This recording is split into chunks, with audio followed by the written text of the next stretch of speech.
பரிசுத்தமாகவும் பயன்படுவதாக.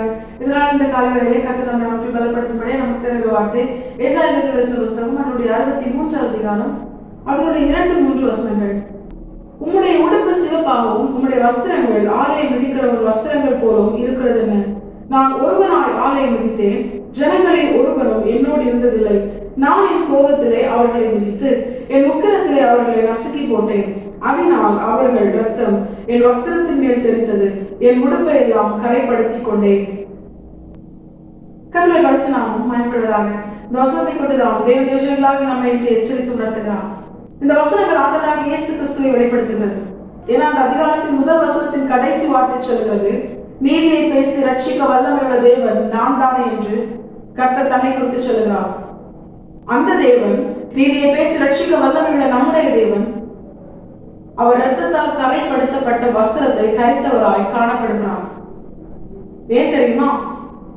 அதனுடைய 3வது வசனம் தெளிவாய் சொல்கிறது, அவர் சத்துருக்களுக்கு நீதியை சரி கட்டும் பொழுது, சத்துருக்களை அழித்து போடும் பொழுது, சத்துருக்களின் ரத்தம் அவருடைய வஸ்திரத்தின் மேல் பட்டதுனால அது சிவப்பாய் மாறினது. சத்துருக்களின் ரத்தத்தினால் அவருடைய வஸ்திரம் கரைப்படுத்தப்பட்டது. இது ஒரு எச்சரிப்பின் சத்தம். தேவஜனங்களாகி நானும் நீங்களும் ஆராதிக்கிற தேவன் உண்மை உள்ளவர். தேவஜனங்களாகி நானும் நீங்களும் ஆராதிக்கிற தேவன் தயவுள்ளவர், அன்புள்ளவர், இரக்கம் உள்ளவர், கிருபை நிறைந்தவர். அதே நேரம் அவர் நீதி உள்ள தேவனாக இருக்கிறார். அவர் நீதி உள்ள தேவனா என்ன செய்கிறார் தெரியுமா? அவர் நீதியை சரி கட்டுகிறார். தேவஜனங்களாகி நாம் கர்த்தர் நீதியை சரி கட்டும்படியா ரட்சிக்க வல்லமுள்ள தேவனாய் வெளிப்படும் பொழுது எந்த ஜனமாய் இருக்கிறோம்? இதனுடைய 4வது வசனம் சொல்கிறது, என்னுடையவர்களை மீட்கும் வருஷம் வந்தது என்று கர்த்தர் சொல்கிறாரே, அந்த கூட்டத்தில் இருக்கிறோமா? இல்ல கர்த்தர் சத்துருக்களை மிதித்து அழித்து போடுகிறாரே, அந்த சத்துருக்களின் ரத்தத்தினால் அவருடைய வஸ்திரம் கரைப்படுத்தப்பட்டதே, அந்த கூட்டத்தில் இருக்கிறோமா என்று கர்த்தர் நம்மோடு கூட எச்சரித்து உணர்த்துகிறார்.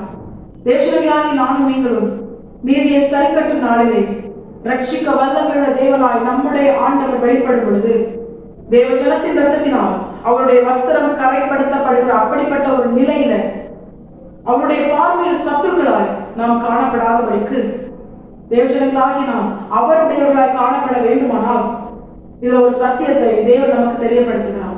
அதுதான், நம்முடைய இரத்தத்தினால் அவருடைய வஸ்திரம் கரைப்படாதபடிக்கு, நாம் அவருக்கு சத்துருவாய் காணப்படாதபடிக்கு நாம் செய்ய வேண்டிய காரியம் என்ன தெரியுமா? அவர் நமக்காக ரட்சிக்க வல்லமையுள்ள தேவனாய் முதல் விசை வெளிப்படும் பொழுது அவர் தம்முடைய இரத்தத்தை நமக்காக சிந்தி, வெளிப்படுத்தின விசேஷத்தில் சொல்லப்பட்ட வசனத்தின் பிரகாரம் ஆட்டுக்குட்டியானவரின் இரத்தத்தினால் தோய்த்து வெளுத்தவர்கள் என்று தேவஜனங்களாகி என்னை உங்களையும் வேதம் அடையாளப்படுத்துகிறதே, அந்த வசனத்திற்கு உட்பட்டவர்களாய் நாம் மாற வேண்டும். அவர் நமக்காக சிந்தின இரத்தத்தை கனம் பண்ணுகிறவர்களாய், நமக்காக அவர் ரத்தம் சிந்தினாலே அந்த காரணத்தை உணர்ந்து அதற்குட்பட்டவர்களாய் மாற நாம் நம்மை அர்ப்பணிக்க வேண்டும்.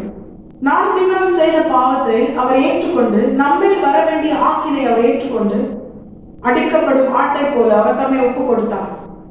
உச்சம் தலை முதல் உள்ளங்கால் வரைக்கும் ஒரு சொட்டு ரத்தம் கூட மீதி இல்லாதபடிக்கு நமக்காக ஆண்டவராகிய இயேசு கிறிஸ்துவை பிதாவாகிய தேவன் நொறுக்க சித்தமானார்.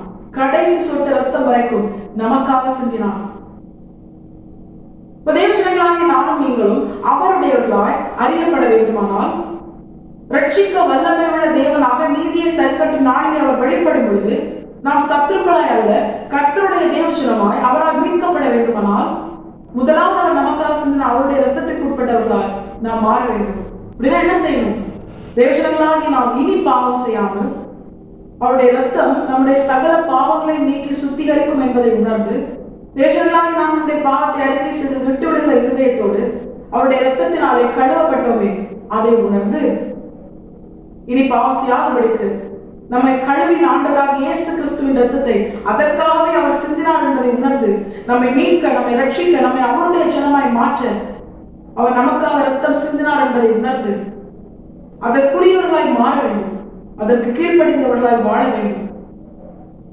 மறுபடியும் பாவம் செய்து நம்மை சுத்திகரித்த, நம்மை பரிசுத்த பண்ணின ரத்தத்தை கனவீனப்படுத்தாதபடிக்கு தேவஜனங்களாகிய நாம் ஆண்டவராகிய இயேசு கிறிஸ்து சிந்தின ரத்தத்தினால் கழுவப்பட்டோமே அதை உணர்ந்து, கர்த்தரின் பார்வையில் அவருடைய ரத்தத்தினால் சகல பாவங்களும் நீக்கி சுத்திகரிக்கப்பட்ட தேவஜனங்களால் பரிசுத்தமுள்ள தேவஜனங்களாய் கர்த்தருடைய பரிசுத்த ஆவியானவர்கள் வழிநடத்தப்பட நாம் நம்மை அர்ப்பணிக்க வேண்டும்.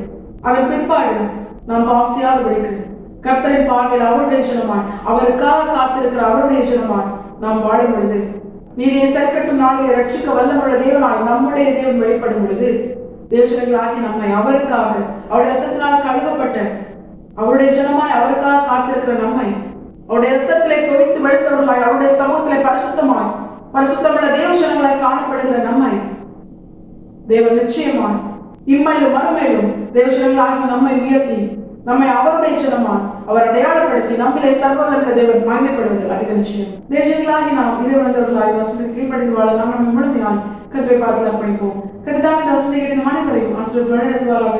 கர்த்தரை பரிசுத்த நாம் மட்டுமே பயன்படுவதாக. மாரநாதா இயேசு வருகிறார். அனைத்து நாம் அடையாளப்படுத்துவோம். ஆமென். பலன் ஒன்றுமில்லை என்று நான் அறிவேன், அவர் பலனின்